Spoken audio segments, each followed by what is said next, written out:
بسم اللہ الرحمن الرحیم۔ ماہ محرم کا مہینہ چل رہا ہے۔ ہمارے مسلمانوں کے اندر معاشرے میں نئی نئی چیزیں ہر طریقے سے کوئی نہ کوئی ایجاد کر دیتے ہیں، اور ہمارے مسلمانوں کے اندر دیکھا جاتا ہے محرم کا مہینہ جیسے ہی شروع ہو جائے تو شادی بیاہ بند کر دیتے ہیں اور ہر طریقے کی خوشیوں کو بند کر دیا جاتا ہے۔ حالانکہ شریعت مطہرہ کے اندر خوشی کے لیے نہ کوئی وقت دیکھا جاتا ہے، نہ خوشی کے لیے کوئی چیز کو دیکھی جاتی ہے۔ اللہ نے خوشی کے لیے انسان کو کسی بھی چیز کی پابندی نہیں لگائی ہے، اور نہ انسان کو شریعت مطہرہ کے اندر غم کے سلسلے میں بھی کوئی پابندی نہیں ہے۔ اگر سوگ منانا ہے تو اس کے لیے شریعت مطہرہ کے اندر الگ طریقے ہیں، طلاق کا مسئلہ ہے، خلع کا مسئلہ ہے، وہ الگ مسئلہ ہے۔ لیکن شادی بیاہ کے سلسلے میں اس بات کو بنا لینا کہ محرم کے مہینے میں شادی کرنا شریعت مطہرہ کے اندر حرام ہے، اس طرح کا تصور رکھنا یہ شیعوں کا اور یہ اسلام کے مخالفین کا طریقہ ہے۔ اور سمجھا یہ جاتا ہے کہ محرم کے مہینے میں شادی کرنے والے کی شادی نبھتی نہیں، اس کی ٹوٹ جاتی ہے، اور یہ تصور کیا جاتا ہے کہ اگر محرم کے مہینے میں شادی کیا جائے تو ان زندگی میں کبھی خوشیاں نہیں آئے گی، لڑائی جھگڑا رہے گا، یہاں تک کہ طلاق اور خلع تک کی نوبت آ جاتی ہے۔ اگر یہ دیکھا جائے کہ اگر شادی کرنا اور اس سے نحوستیں پیدا ہونا اگر یہ تصور صحیح ہوتا تو حضرت فاطمۃ الزہرا رضی اللہ عنہا کا نکاح سرکار دو عالم صلی اللہ علیہ وسلم محرم کے مہینے میں نہیں کرتے۔ حالانکہ معلوم یہ ہوا کہ محرم کے مہینے میں شادی کرنا ثواب ہے، اور دوسری بات یہ ہے کہ اللہ کے رسول صلی اللہ علیہ وسلم کا فرمان ہے محرم کے مہینے کو شہر اللہ کہا ہے، یعنی یہ اللہ کا مہینہ کہا ہے، اور محرم کے مہینے کے اندر عبادت کا ثواب بھی بڑھا دیا جاتا ہے۔ اور اللہ نے یہ کہا کہ ان عدت الشہور عند اللہ 12 شہرا فی کتاب اللہ یوم خلق السماوات والارض منہا 4 حرم۔ اللہ نے اس کو اشہر حرم کے اندر شامل کیا ہے، اور آگے اللہ نے کہا فلا تظلموا فیہن انفسکم، کہ تم اپنے جانوں پر ظلم نہ کرو، اپنے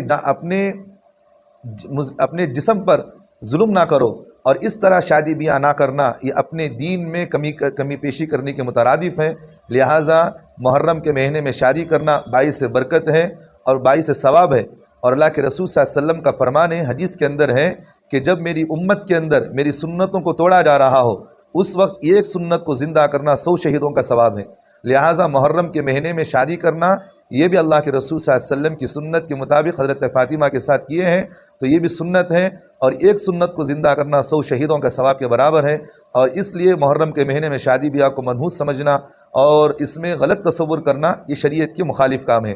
اور اسی طرح دوسری بات یہ دیکھنے میں آتا ہے کہ محرم کے مہینے میں نئے شادی شدہ جوڑوں کو الگ کر دیا جاتا ہے، اور تصور یہ رکھا جاتا ہے، غلط عقائد یہ رکھے جاتے ہیں کہ اگر میاں بیوی محرم کے مہینے میں مل کر رہیں گے تو ان کی زندگیوں سے محبتیں نکل جائیں گی، اور ان کی زندگیوں سے آپس میں اس طرح کی دراغیں پیدا ہوگی کہ خلا و طلاق تک کی نوبت آ جاتی ہے۔ اور یہاں تک یہ تصور کیا جاتا ہے کہ محرم کے مہینے میں اگر میاں بیوی جو نئی شادی شدہ جوڑا ہوتا ہے اگر وہ مل جائے، یعنی ملاقات کر لے، جسمانی تعلقات کر لے، تو اس کو برا تصور کیا جاتا ہے۔ اور یہ بات بھی کہی جاتی ہے کہ اگر میاں بیوی نیا شادی شدہ جوڑا اگر مل کر رہے تو چھوت ہو جانے کا تصور کیا جاتا ہے، یعنی کہ اس سے زندگیوں میں محبتیں پیدا نہیں ہوگی اور اس سے دراغیں پیدا ہوگی، اور یہاں تک کہ طلاق اور خلع کی نوبت آ جاتی ہے، اس طرح کے تصور کیا جاتا ہے۔ ایک بات ذہن میں رکھیے، شریعت مطہرہ کے اندر اس طرح کی اجازت نہیں ہے۔ میاں بیوی کو اللہ نے ہر طریقے سے مل جل کر رہنے کی اجازت دے رکھی ہے،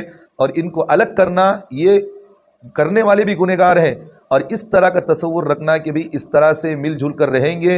اور اس سے زندگیوں میں دراغیں آئیں گی، تکلیفیں آئیں گی، تو یہ تصور کرتے ہوئے میاں بیوی کا الگ ہو جانا یہ بھی گنہگار ہوں گے۔ لہٰذا اس طرح کا تصور نہ رکھے۔ اور ایک چیز یہ بھی کہی جاتی ہے کہ اس لیے میاں بیوی کو الگ کیا جاتا ہے کہ بہو اور ساس ایک ہی دہلیز میں آنا جانا بند کر دیا جاتا ہے، کہ جس طرح حضرت حسین کو کربلا کے میدان میں شہید کیا گیا تو میاں بیوی سے ان کو الگ کیا گیا، میاں بیوی کو ان کو الگ کیا گیا، تو اس طرح یہ تصور کرتے ہوئے محرم کے مہینے میں میاں بیوی کو الگ کیا جاتا ہے اور غم کا مہینہ تصور کیا جاتا ہے۔ اس طرح کے شریعت مطہرہ کے اندر کہیں بھی اس کی اجازت نہیں ہے۔ اور ایک یہاں نقطے کی بات یہ ہے، اگر میاں بیوی کو الگ کر دیا جائے، اگر ان میں سے کسی ایک کو خواہش پیدا ہو جائے، اگر وہ گناہ کے اندر ملوث ہو جائے تو اس کا گناہ ان لوگوں کو ہوگا جو ان کو الگ کرنے کے والے ہیں۔ تو اگر ماں اگر یہ تصور کرتی ہے کہ میری بہو اگر گھر میں چلے گی پھرے گی، اس سے گھر میں تکلیف آئے گی، چھوت پڑ جائے گا، اس میں ان کے ذریعے سے گھروں کے اندر تکلیفیں پیدا ہوگی، اس طرح کی چیزیں الگ رکھی، اس طرح کی چیزیں نکالیں۔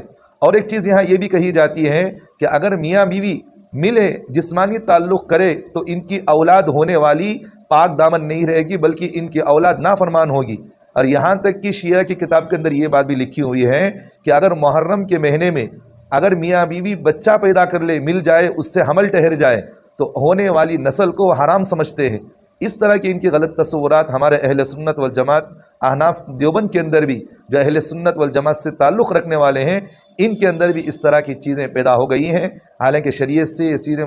صریح طور پر مخالف ہیں۔ یہ ہمارے ذہنوں سے ان سب چیزوں کو نکالیں، ہم اللہ اس کے رسول کے شریعت کے مطابق پابند رہیں، اس کے مطابق عمل کرنے کی کوشش کریں۔ اللہ ہم تمام کو عمل کی توفیق عطا فرمائے۔